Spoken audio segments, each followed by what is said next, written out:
আপনি ইসলামপন্থী রাজনীতির সাথে সংযুক্ত ফরমালি হতে যাচ্ছেন কিনা? পিনাকি ভট্টাচার্য কোনো ইসলামিক দলে যোগ দিবেন কিনা, কখনো ইসলামিক রাজনীতি করবেন কিনা, কাজী জেসিন পিনাকি ভট্টাচার্যকে যে প্রশ্নটি করেছেন, এই প্রশ্নটি কম পক্ষে বাংলাদেশের 5 কোটি মানুষের মনের প্রশ্ন।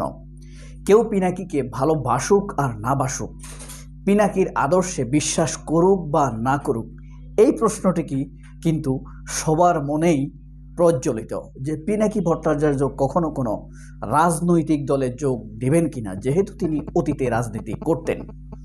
কাজী জেসিন হয়তো একটু ঘুরিয়ে প্রশ্নটি করেছেন ইসলামিক দলে যোগ দেবেন কিনা। যাই হোক, প্রশ্নটি কিন্তু ওভারঅল এসে গিয়েছে। কাজী জেসিন অসাধারণ উপস্থাপিকা, তার ব্যাপারে বিস্তারিত কিছু কথা বলার চেষ্টা করব সবার শেষে। পিনাকি ভট্টাচার্য কাজী জেসিনের মুখোমুখি হয়েছিলেন গাজী টিভির একটি টক শোতে। আজকে এই টক শো নিয়ে আমরা রিভিউ করব, কেমন ছিল, কেমন হতে পারত, আরও কত ভালো হতে পারত। তবে আমি কাজী জেসিনকে একটি স্পেশাল ধন্যবাদ দিতে চাই এই উপস্থাপিকাকে, যে তিনি অন্তত সকল বেড়াজাল ভঙ্গ করে যে নীরব ন্যারেটিভ আছে মিডিয়াতে, পিনাকিকে মিডিয়াতে আনা যাবে না, সেটি ভেঙে দিয়ে তিনি মানুষের মনের খোরাক তৈরি করেছেন। আপনারা দেখবেন এই ভিডিওটি এত বেশি ভিউ হয়েছে, গতানুগতিক বাংলাদেশে আর কোনো টক শোতে এত ভিউ হয় না, অন্তত ভদ্র টক শোতে। যাই হোক না কেন, এটার জন্য অবশ্যই কাজী জেসিন ধন্যবাদ প্রাপ্ত। এই ধন্যবাদটি অনেকে ভাববেন গাজী টিভিকে কেন দিলাম না, কারণ হলো জেসিন পিনাকিকে আনতে পেরেছেন। গাজী টিভি কখনোই পিনাকি চট্টোপাধ্যায়কে অথবা ভট্টাচার্যকে আনতে পারতেন না, ইচ্ছাও থাকতো না। যাই হোক, এই প্রশ্নটি করে কাজী জেসিন অনেক মানুষের হৃদয়ে পৌঁছে গিয়েছেন। আরেকটি প্রশ্ন করেছেন, সবচাইতে সেরা প্রশ্নটি করেছেন, তিনি কেন গালি দিয়ে কথা বলেন। এখন কথা হলো, পিনাকিকে প্রথম প্রশ্ন করেছে আপনি কেমন আছেন। এটি তো গতানুগতিক ফরমাল প্রশ্ন, এর বাইরেও পিনাকিকে 10টি প্রশ্ন করেছেন, যেগুলোর উত্তর অসাধারণ। আসুন আমরা একে একে প্রথম প্রশ্নটি জানি। পিনাকি কোনো ইসলামিক দলে যোগ দিবেন কিনা, এই প্রশ্নের উত্তরে পিনাকি যখন কথা বলতে যাচ্ছিলেন, তখন কাজী জেসিন একটু পোক করে ঘুরিয়ে ইন্টারফেয়ার করে বলেন, বা কোনো গতানুগতিক রাজনৈতিক দলে যোগ দিবেন কিনা এটি যোগ করেন। তখন পিনাকি বলেন তিনি যোগ দেবেন না, কারণ বাংলাদেশের যারা রাজনৈতিক নেতৃত্বে আছেন তারা তার আশাকে, ইচ্ছাকে, স্বপ্নকে লালন করতে পারে না। এটা খুব আমিও মনে করি আমার ব্যক্তিগত নিজের সাথে মিলে গিয়েছে। হাসিনা পালানোর এরপর প্রশ্নটি করেছেন, হাসিনা পালানোর আগের জীবনটি আপনার কেমন ছিল, পরের জীবনটি কেমন ছিল।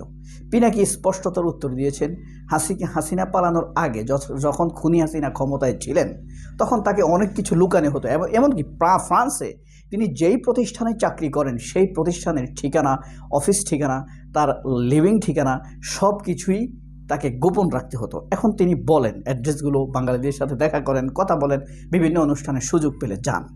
এই উত্তরটি দিয়ে দেশের বর্তমান ভবিষ্যতের দুর্যোগ কি, এই বিষয়ে প্রশ্ন করা হয়েছে। বলেছেন পিনাকি যে আপাতত বাংলাদেশের সামনে ঐক্য অনৈক্য ব্যতীত আর কোনো দুর্যোগ নেই, মূল জিস্ট এটি বোঝাতে চেয়েছেন। আপাতত বাড়তি কোনো দুর্যোগ আসার সম্ভাবনা নেই। এবং এখানে আরেকটি জিনিস যোগ করে পিনাকি বলেছেন কেন তিনি রাজনীতিতে যোগ দেবেন না। তিনি চার্লি চ্যাপলিনের উদাহরণ দিয়েছিলেন। চার্লি চ্যাপলিন বলেছিলেন, আমি আমার উপরে নির্ভর করি, আমার একমাত্র একটি বিষয়ের উপরেই নির্ভর করি, কারণ এই যে স্যাটায়ার বা জোকিং, অথবা যে তিনি যেই পেশায় আছেন অভিনয়ের, সেটাই তাকে রাজনীতিকদের চাইতে বেশি মাত্রায় নাগরিক মর্যাদা দিয়েছিল। সুতরাং রাজনীতিকরা এখন আর তার লেভেলে নেই, তিনি রাজনীতিকদের চাইতে লেভেল অনেক উপরে উঠে গিয়েছেন। এবং বিএনপির প্রতি তিনি কেন ভরসা করেন না, এই জিনিসটা কি কেউ বুঝতে পেরেছেন? এই কারণে ভরসা করেন না, বিএনপি কিন্তু ক্ষমতায় ছিল, ক্ষমতায় থেকেও 111-এর প্রেক্ষাপটকে আঁচ করতে পারেনি, 111কে ঠেকাতে পারেনি।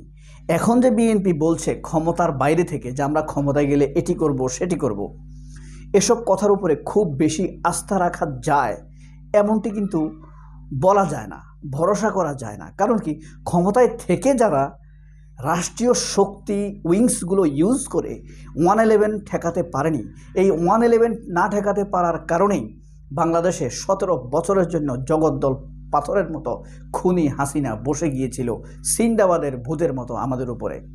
টাকা পাচার, অর্থ লোপাট, খুন, ধর্ষণ, হত্যা, গুম, চাঁদাবাজি, দখল, লুটতরাজ সব কিছু দেদারসে চলেছে সেই জমিদার, হিন্দু জমিদারদের সময়ের মতো। এ কারণে তিনি ভরসা করতে পারেন না।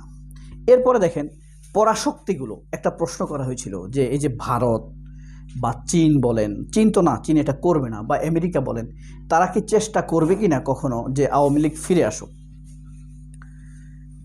পিনাকি সোজা সাপটা দিয়েছেন, উত্তর দিয়েছেন যে 24-এর আন্দোলন ছিল বাংলাদেশের একটি জেনেটিক আন্দোলন, জেনেটিক্যালি প্রডিউস বাই বাংলাদেশ। এখানে কোনো বাইরের শক্তির কোনো রকম হাত ছিল না, কোনো রকম হাত ছিল না। সুতরাং সব কিছুকে থড়াই করতে পারবে বাংলাদেশের আগামী প্রজন্ম, এই ভরসা পিনাকি রেখেছেন। আর কেন ভরসা নেই কোনো দলের প্রতি সেটি তো বলেছেনই যে বিএনপি ঠেকাতে পারেনি 111। এই যে বিএনপি আরেকটি অভিযোগ করেছে তত্ত্বাবধায়ক সরকার নিরপেক্ষ নয়, এই কথাটি কিন্তু মোটেই সঠিক নয়।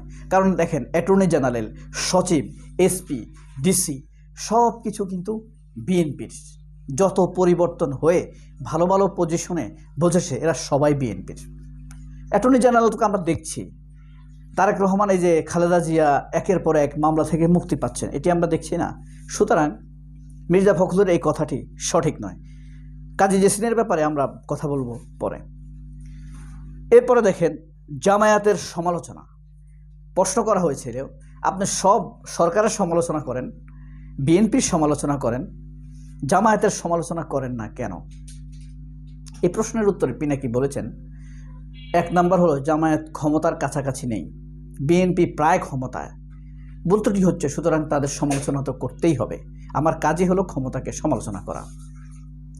বাট এখানে একটা ফ্যাক্ট আছে যে বিএনপি যেভাবে ভারতীয় ন্যারেটিভ বা আওয়ামী লীগের ন্যারেটিভগুলো প্রচার করে, যেমন জয় বাংলা, যা মুক্তিযুদ্ধের স্লোগান এইসব বলে, জামায়াত কিন্তু এই ধরনের স্লোগানকে ওন করে না, বলেনি, বা আওয়ামী লীগ ন্যারেটিভ প্রচারে কোনো রকম সহযোগিতা করেনি বা এটা দেখায়নি। এবং পিনাকিকে প্রশ্ন করা হয়েছে তিনি কেন গালি দিয়ে কথা বলেন ভিডিওতে। পিনাকি ভট্টাচার্য বলেছেন যেটা আমার প্রতিবাদের ভাষা, সোজা হিসাব। আর একটু বলেছেন সাথে, আমি যেটা বলেছি ওনার উত্তরে, এটা হলো ওনার স্পষ্টতর প্রতিবাদের ভাষা, প্রতিবাদের প্রকাশভঙ্গি, স্বাচ্ছন্দ্য প্রকাশভঙ্গি। কবে আসবেন দেশে, এই প্রশ্ন ছিল সবার শেষে করা হয়েছে। এখন কথা হলো, এই যে কাজী জেসিন কোন মাত্রার উপস্থাপিকা, তিনি কিন্তু তার ধারে কাছে কোনো উপস্থাপিকা নেই, উপস্থাপক নেই, মানে টেলিভিশনে। আমি ব্যক্তিগতভাবে বিবেচনা করি স্মার্টনেস, কথা বলার ধরন, ভদ্রতা, মার্জিত স্টাইলে প্রশ্নকে ছুঁড়ে দেওয়া, ভদ্রভাবেই তার উত্তরটা বের করে নিয়ে আসা। তিনি কিন্তু এই যে যমুনা টিভির হাফ প্যান্ট পরা কোট পরা একটা মহিলা আছে না, যে নিকোল, উগ্র সাংবাদিকতা, উগ্র উপস্থাপনা, হয়তো বা জানেই না কীভাবে ভদ্র স্টাইলে উত্তর বের করে নিয়ে আসা যায়। সে যে ভুল করেছে সেই ভুলগুলো জানার জন্য আরজে কিবরিয়ার শো দেখবেন।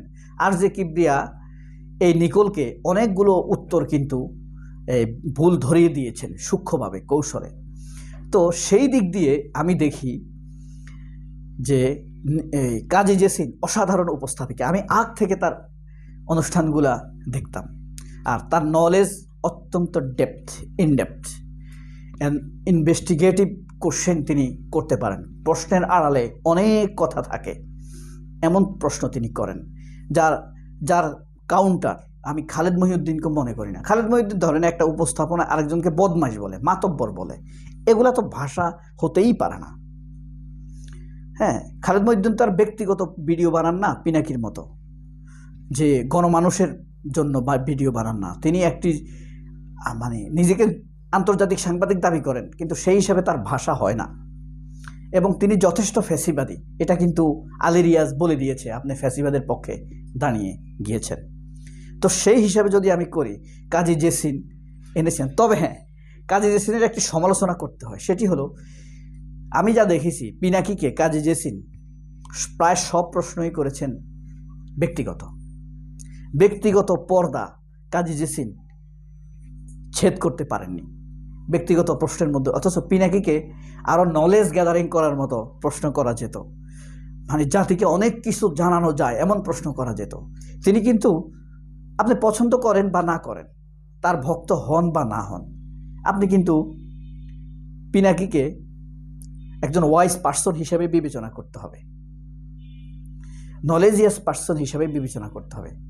এই অনুষ্ঠানে একটি হিডেন ব্যাপার আছে। সেটি কি? সেটি হলো, এই যে শাহবাগের আন্দোলন,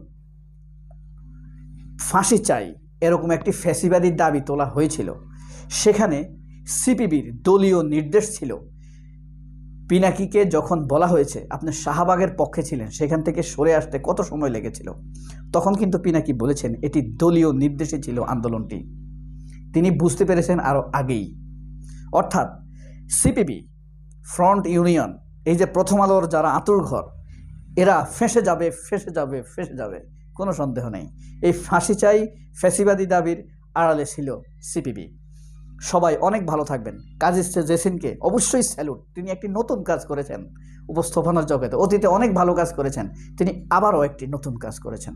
অনেক সালাম। আশা করি আমরা আরও নতুনত্ব দেখব তার উপস্থাপনায়। আল্লাহ হাফেজ, আসসালামু আলাইকুম।